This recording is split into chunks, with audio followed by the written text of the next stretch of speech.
Look, y'all. Today, man. Hold on. And I saw this. Let me straighten this camera. And I saw this. Is that straight? I don't even know. Y'all gonna tell me. Somebody gonna tell me. Either way, this came out 3 days ago. Let me get some drink. And if y'all saw what I was eating on right now, bro, I don't know. It depends if you like seafood. Simply lemonade. Hey, get at me. Get at me. It tastes good, you know? Y'all look at this, bro. I just picked it. Look at this, man. I know y'all can peep it. I hope I don't drop it. Say, ooh. This be hitting. Y'all need to get hip. So this is what I'm eating on right now. Just so y'all know, so y'all won't be like, what are you eating? You know? Mr. Nightmare, photos with creepy backstories. 3 photos, might I add, man. This is ridiculous. Yeah, I thought that was a raspberry one. No, that's a strawberry one. It still hit though. It still hit though. This is my first bite too, so if I'm acting weird, bro, don't come at me. Don't come at me. I forgot. Don't they put something on crawfish when you break them open? It's unnatural, man. Something. Let's get to the video, man. I know y'all waiting. Y'all like, what is he doing? Let's get to it.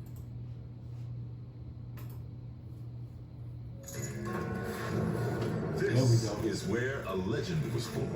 Bet 150. Full screen. Bet 250. It's light outside right now. It's not dark. In the official It's getting there though. Don't get it twisted.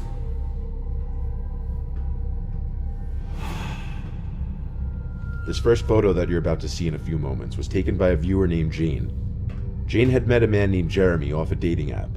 She hadn't been on any dating apps since her at the time recent breakup, and she thought it was finally fun to get back into the dating scene.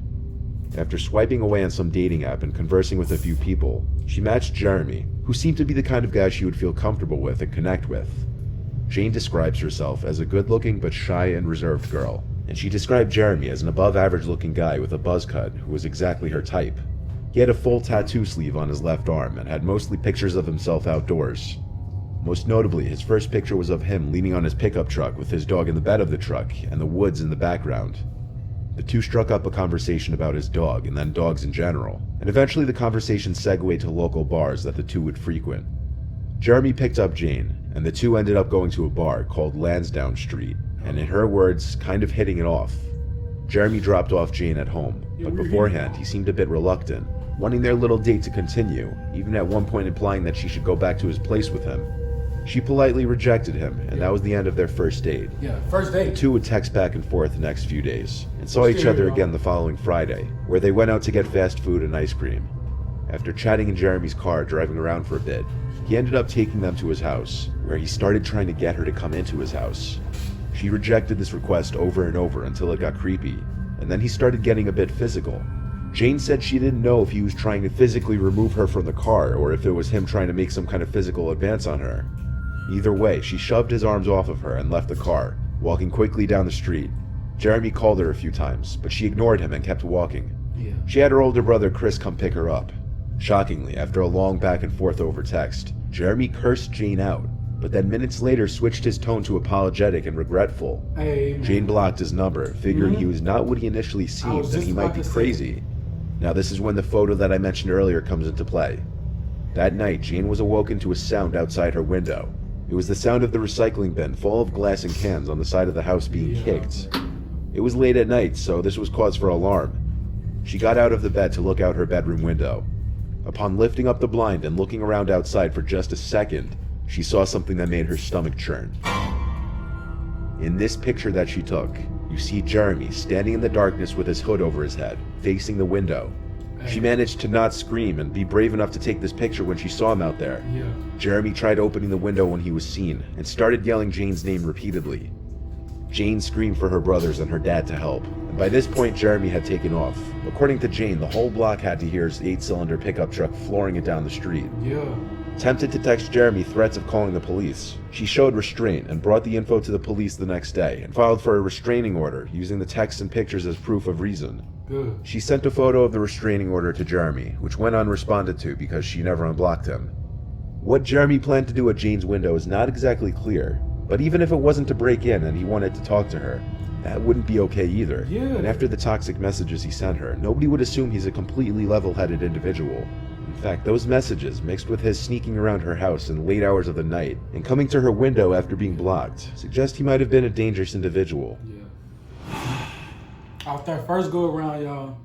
What you're looking at right now is one of the many dolls made by Anatoly Moskvin, a Russian former journalist and college professor with expert knowledge of cemeteries. As a child, Anatoly began wandering through cemeteries with friends for fun, and as time went on, he developed a fascination for the dead.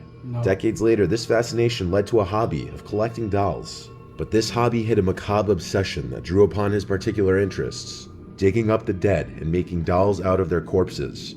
Yes, the doll you're looking at is actually made out of a dead body. Oh, no. After making his human dolls, he kept them in his home as his companions and possibly lovers, evident by some of the stuff he wrote about his dolls. For example, I kissed her once, then again, then again. Yeah, no. But the really disturbing part of this is that the dolls were in majority made from little girls aged 3 to 12, and he would apply lipstick and makeup to many of their faces. He even marked the birthday of each of his dead victims in his bedroom. His self-proclaimed expertise on cemeteries wasn't a lie, as he was able to desecrate countless graves in his hometown while evading police for years until he was finally caught after the increasing suspicion at the growing number of defiled graves in the area. When police searched his home, they found 26 life-size dolls, or rather mummified corpses, scattered throughout the house. But the police didn't know they were corpses at first, until he openly admitted to it. His parents, who lived in the same flat as him, claimed to know nothing of his activities. His parents and others who had seen the dolls stated that they did not suspect that there were dead bodies inside, but then again, who would? Not even the police suspected the dolls to be bodies at first. Yeah. His parents said they thought it was just his hobby to make such big dolls and did not see anything wrong with it. During a hearing in which he sought to be released from a psychiatric hospital to care for his elderly mother and live with a new girlfriend, he refused to apologize to his victim's parents. In his mind, he thought he was doing something good, as he stated he felt great sympathy for the dead children and thought that they could be brought back to life by either science or black magic. He even went as far as to shun the parents for leaving their daughters in the cold, whereas he took them into the warmth to be reborn. Anatoly dried the corpses using a combination of salt and baking soda, and then stored the bodies in secure, dry places in and around cemeteries. Once the bodies dried, he carried them to his home, where he used various methods to make the dolls, in an attempt to give the children functional bodies to be used when he eventually discovered a way to bring them back to life, feeling that their physical remains were too decayed and ugly for them to feel comfortable or happy. While some of the parents want Anatoly locked away behind bars for life, it was determined that he suffered a form of paranoid schizophrenia and has since been held in a psychiatric hospital. From his perspective, he may have thought he was saving a bunch of young girls, but from any other perspective, it was a horrific, downright disturbing thing to do. Yeah, no, without a doubt, it's just the free-to-play multiplayer game where you can unlock, earn, and sell NFTs in-game. Wow. In Blankos, it pays to play. That makes no Literally. sense.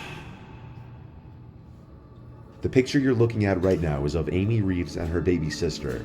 The backstory behind this picture isn't as cute and wholesome as one would imagine. On this day, Amy was taking her sister out trick-or-treating for Halloween. Amy lives in the backwoods of Texas. She moved from Houston to a small town closer to Galveston, as she described to be about an hour drive towards the southeast coast. Amy's move from the big city to a very small town was much needed for her, as she was sick of the city life, and settling into a very small home with 2 acres was a nice change of scenery for her. However, she kept noticing something completely eerie from the moment she moved into the house. It had nothing to do with the property or the home, but rather something outside the home. She kept noticing every time she would pull out of her driveway, a car would follow her and go the exact route she was going. She would ignore it and move on with her day at first, but it kept happening every single time that she would leave her house. In one of the neighboring houses, the same vehicle would pull out of their driveway whenever she would pull out of hers. She very soon started to suspect that there were some ill intentions there. However, for a while, she kept ignoring it and still moved on with her day, hoping it would stop eventually. When she was returning home from work one day, something in her gut told her to take a different route home. So she listened to her gut and took a different route. Right. Instead of taking the highway, she took the service road towards the entrance of her little neighborhood. Instead of driving straight through the neighborhood to take a left, she took a slightly sharp right at the entrance and took a 3-minute longer route back home. But even on this detour, she eventually spotted the same vehicle in her rearview mirror. As she started to speed away to try to escape the car, it started flashing her aggressively. Eventually she makes a left turn and the car doesn't seem to follow. She proceeded home, and just as she thought she was safe and the stalker wasn't around, she realized she was wrong. The stalker's car with the brights still on was approaching, the lights becoming brighter as it got closer.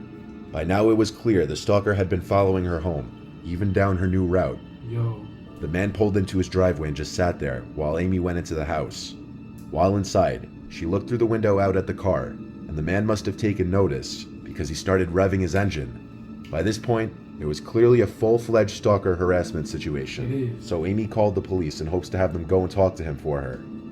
When police arrived, she explained the whole situation the best she could, noting multiple times that she just moved in and she doesn't know the man. The police went over to the man's house to talk with him. Meanwhile, Amy went to her restroom, but she was yet to be under the realization that she had left the back door unlocked when she went outside to smoke a cigarette not too long ago. While she was in the bathroom, she heard footsteps walking towards her bedroom. She got up to shut and lock the bathroom door instantly, exposing where she was to the intruder. And seconds later, there was a knock on the wall separating the bathroom and her bedroom. Even though it was fairly obvious her cover was already blown, she remained as quiet as she could. You still locked The thought that maybe it could have been one of the police officers came up in Amy's head. But after one look out the bathroom window, that idea was out the window. Outside, she could see a police officer struggling with what appeared to be damp wood from the half-rotted shed beside the stalker's house. Amy pulled up her pants, getting ready to run to the front door. And that's when she heard it again, an aggressive knock on the other side of the wall from her bedroom. The stalker was inside her bedroom, no doubt. With not many other options other than being a sitting duck, Amy opened the bathroom door and bolted for the front door and outside to try and find an officer. But there were none in sight, not even the one that was struggling with the rotted wood moments earlier, just their empty squad car. After running around looking for the officers, she returned closer to her house where there was a commotion heard from inside, and it sounded as though there was a struggle between an officer and somebody else. Yo. Amy re-entered her house to see one of the officers on her bedroom floor in a lot of pain, who looked to be struggling holding his neck. Not bleeding, but bruising, as if the man punched him in the throat repeatedly or strangled him. Yo. The officer never told Amy exactly what happened because his partner called an ambulance for him. But Amy was notified later that same day that the man who was stalking her was taken into custody for assaulting and fleeing from an officer. Amy never learned why the cop's partner was struggling with the wood outside, or how exactly the one officer knew to check the inside of her house. Yeah. In all likelihood, by the time the police had arrived, the stalker had already let himself into her house. And when the police didn't get an answer at the stalker's house, one of them returned to Amy's house to find the door ajar, and the rest you could figure out. The picture you saw minutes earlier of Amy and her baby sister was sent to her phone only days after moving in, and it was taken by a passing car without her even knowing it. After this entire stalker incident, it became much clearer who took the picture, though Amy still doesn't know how exactly they could have gotten her phone number. Bro. That last one, y'all.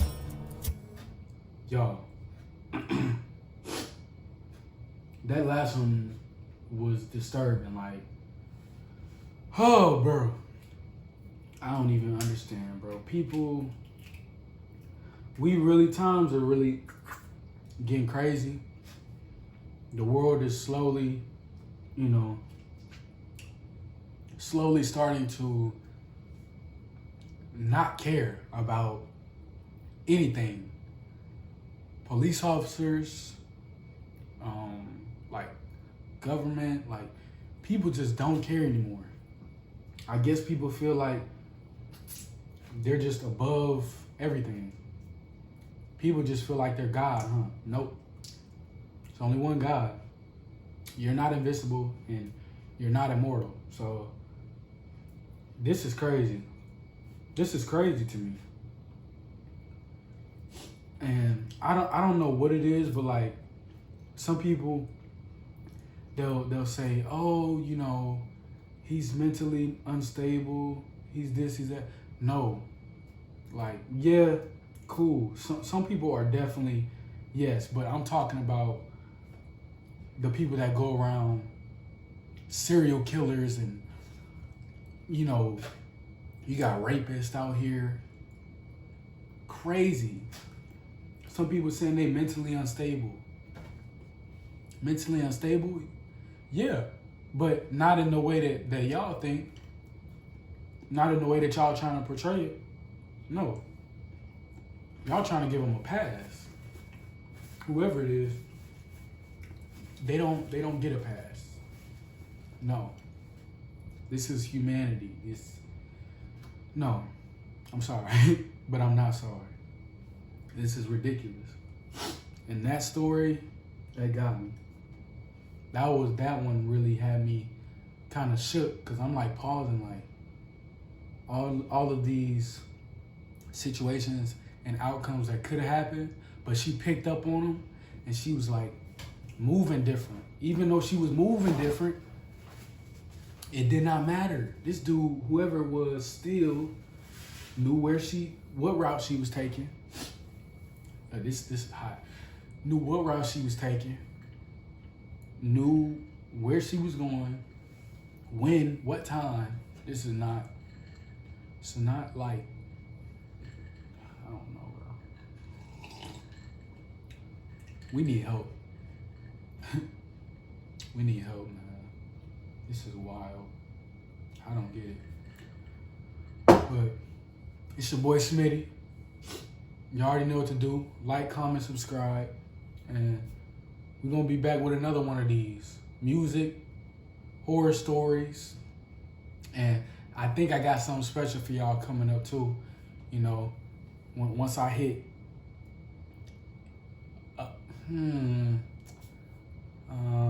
how many subs? We need baby steps. 200? 200 right now. If I hit 200, I got something for y'all. Something real good, real special. I think y'all definitely gonna enjoy. Y'all gonna like. Hey, please be careful out here.